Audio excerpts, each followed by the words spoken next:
Buenas tardes, soy el doctor Jesús Torres Espinosa. Continuamos con la clase de patología.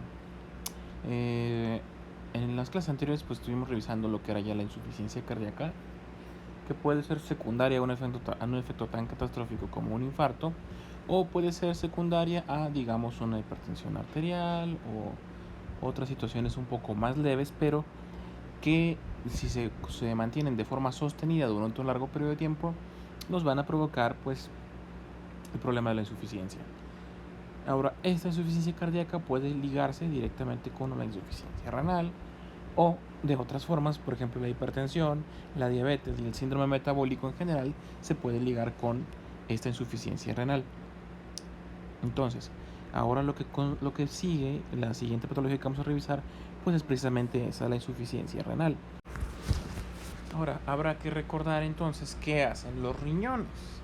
Cuando vimos insuficiencia cardíaca, pues obviamente pues el corazón bombea sangre, entonces si es insuficiente, es incapaz de bombear sangre. Entonces ahora, si el riñón es insuficiente, ¿qué es lo que no puede hacer?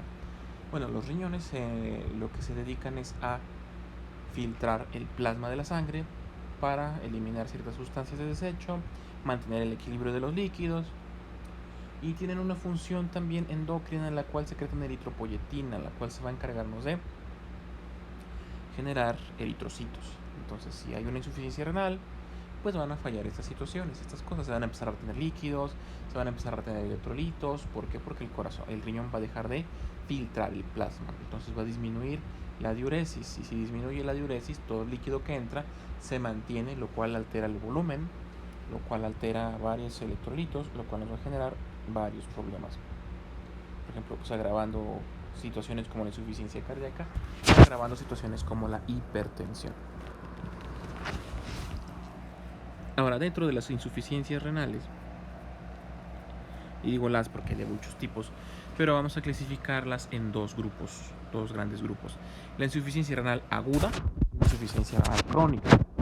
La que vemos más comúnmente, que es la que observamos en esos pacientes con diálisis, que ya se requiere diálisis o tratamientos alternativos, es insuficiencia renal crónica. Primeramente vamos a revisar la insuficiencia renal aguda. ¿Sí? Yo sé que su examen parcial ya pasó, pero todas las clases que vamos a ver esta semana van a incluirse en su examen semestral. ¿Sí? Entonces vamos a ver insuficiencia renal esta semana.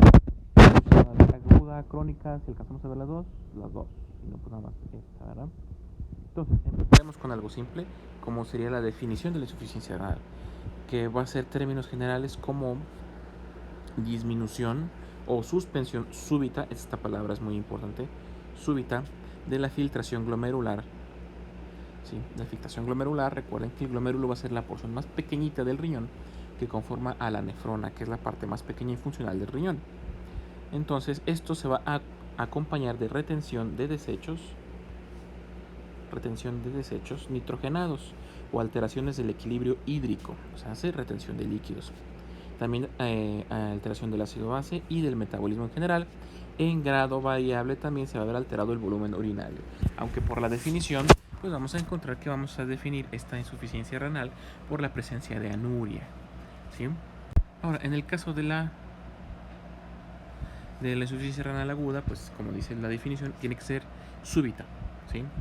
Todas las causas de la insuficiencia renal aguda nos van a producir disminución de la filtración glomerular y de las funciones de los túbulos. ¿Sí? Aun cuando el 50% de las personas que padecen insuficiencia renal aguda tienen un volumen de orina relativamente normal. ¿Sí? Cuando logramos encontrar el agente causal de la insuficiencia renal aguda y lo retiramos, vamos a disminuir esta insuficiencia hasta que desaparezca días o semanas después de haber encontrado y corregido la causa que nos ha generado la insuficiencia renal.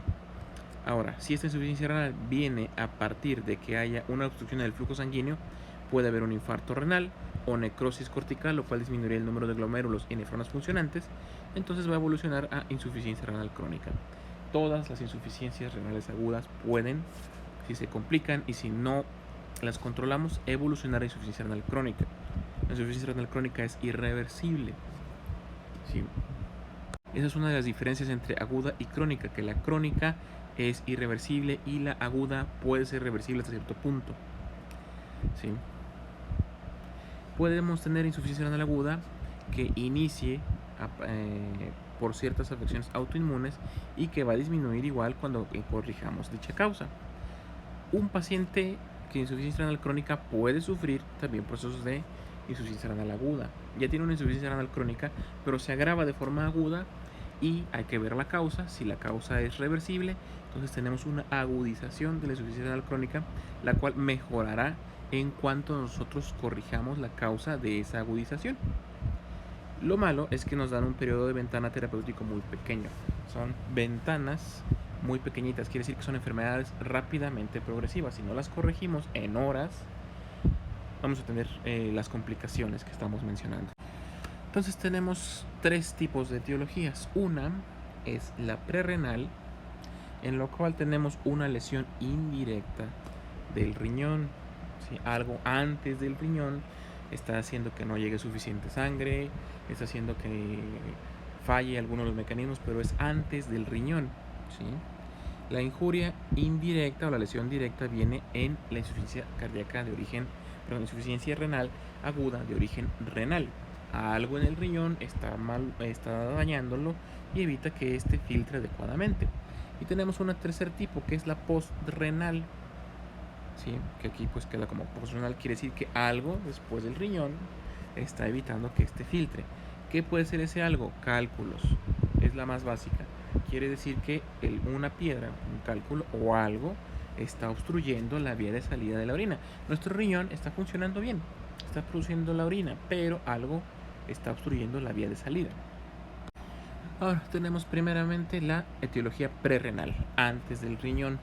Esta va a ser secundaria a que haya disminuido la función del riñón, pero por una disfunción de la perfusión renal, o sea, no le llega sangre al riñón, pues el riñón no filtra. ¿Sí? Esto se puede deber a hipovolemia, o sea, que hay una disminución en el flujo, en el volumen circulante sanguíneo, una insuficiencia cardíaca congestiva, aquí es donde se empiezan a hilar nuestros temas. ¿Sí? El corazón no está funcionando, no está sacando la sangre, no está provocando un edema agudo de pulmón, entonces el gasto cardíaco disminuye, entonces no llega la sangre suficiente al riñón como para que este filtre. En la hipoalbuminemia, ¿sí? En el caso de que tengamos un paciente con insuficiencia hepática, pacientes con quemaduras extensas que están perdiendo agua sin saber a través de la piel que está dañada. Esto puede ser en grandes cantidades y por eso genera deshidratación y hipovolemia, que nos va a generar nuestra etiología prerrenal y otros tipos de shock, como el shock cardiogénico, por ejemplo. Causas renales. La prerrenal, como la disminución de la perfusión, que nos va a hacer una necrosis tisular si no llega suficiente sangre al riñón, y esa necrosis nos va a convertir esa insuficiencia en insuficiencia renal, ¿sí? O sea, de origen renal, ¿sí? Esta necrosis tisular puede ser de los glomérulos, de los túbulos, de los vasos sanguíneos o del tejido de sostén, en cuyo caso todo es lo mismo. Nos va a dar primero una insuficiencia renal crónica aguda que puede evolucionar a insuficiencia renal crónica, ¿sí? Isquemia renal, que en su caso pues lo primero va a ser la isquemia y luego generarnos la necrosis, consumo de algunos fármacos o sustancias nefrotóxicas que dañen el tejido y provoquen la necrosis. No solamente, ¿sí?, la isquemia nos va a generar la necrosis, también el consumo de ciertas sustancias.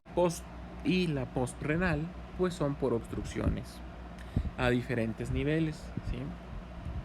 Pacientes que tenemos que tienen cristales en orina son propensos a generarnos cálculos. Estos cálculos pueden estar en la uretra, en la vejiga o en el uretero, ¿sí? El ureteral, que nos obstruye un cáliz, por ejemplo, es muy difícil, es muy grande, a menos que sea un cálculo coraliforme o un cálculo que esté atorado en uno de los estrechamientos del uretero.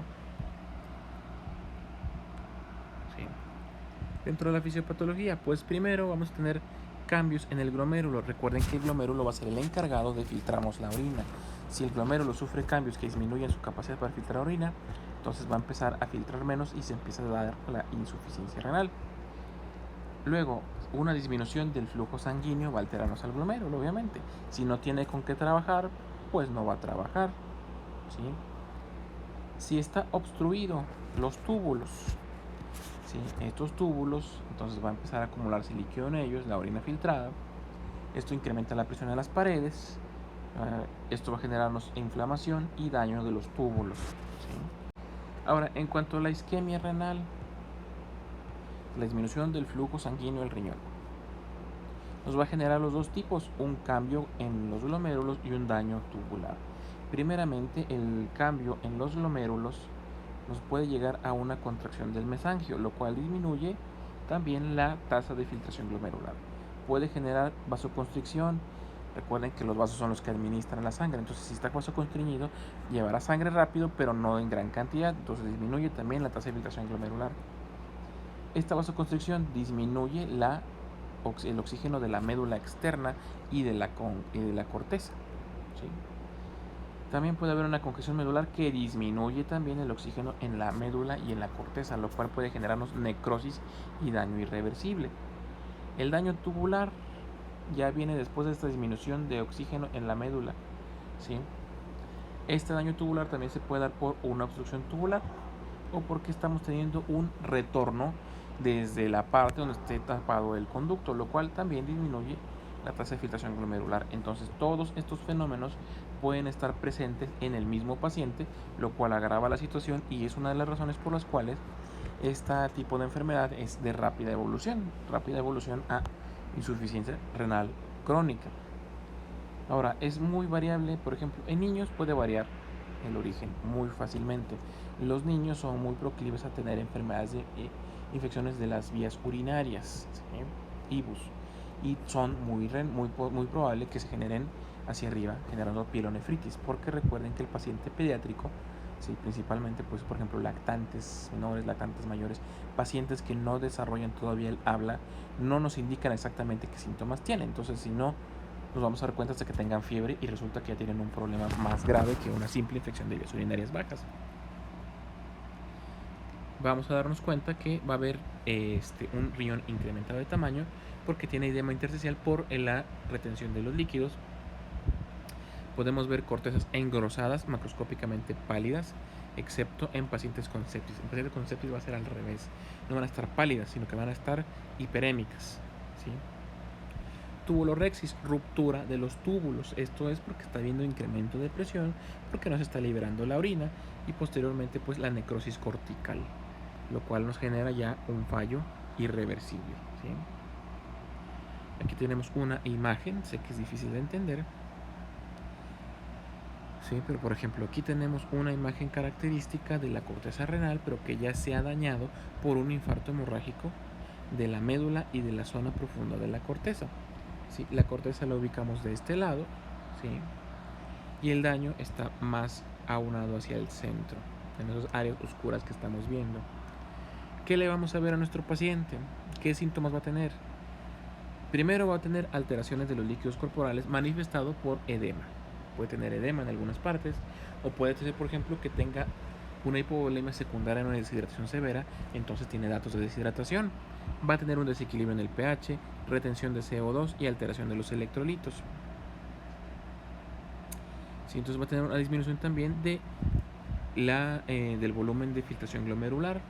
Puede presentar oliguria, quiere decir que está orinando muy poco o nada, en cuyo caso ya sería anuria. Esto lo vemos hasta en un 50% de nuestros pacientes. Ahora, si la reabsorción de los túbulos, porque los túbulos recuerden que tienen una función de reabsorber líquidos y sodio, no disminuye un flujo de sangre hacia los túbulos, puede haber un balance hidrosalino negativo. Quiere decir que nuestro paciente va a estar relativamente estable en el equilibrio que hay entre agua y sodio, ¿sí? Puede tener acidosis metabólica con respiración de Kussmaul, como en los diabéticos. La respiración de Kussmaul es una respiración superficial, primeramente, no es muy profunda, no se expande mucho el pulmón, es superficial y muy rápida. Es un paciente que se ve como si estuviera muy agitado, ¿sí?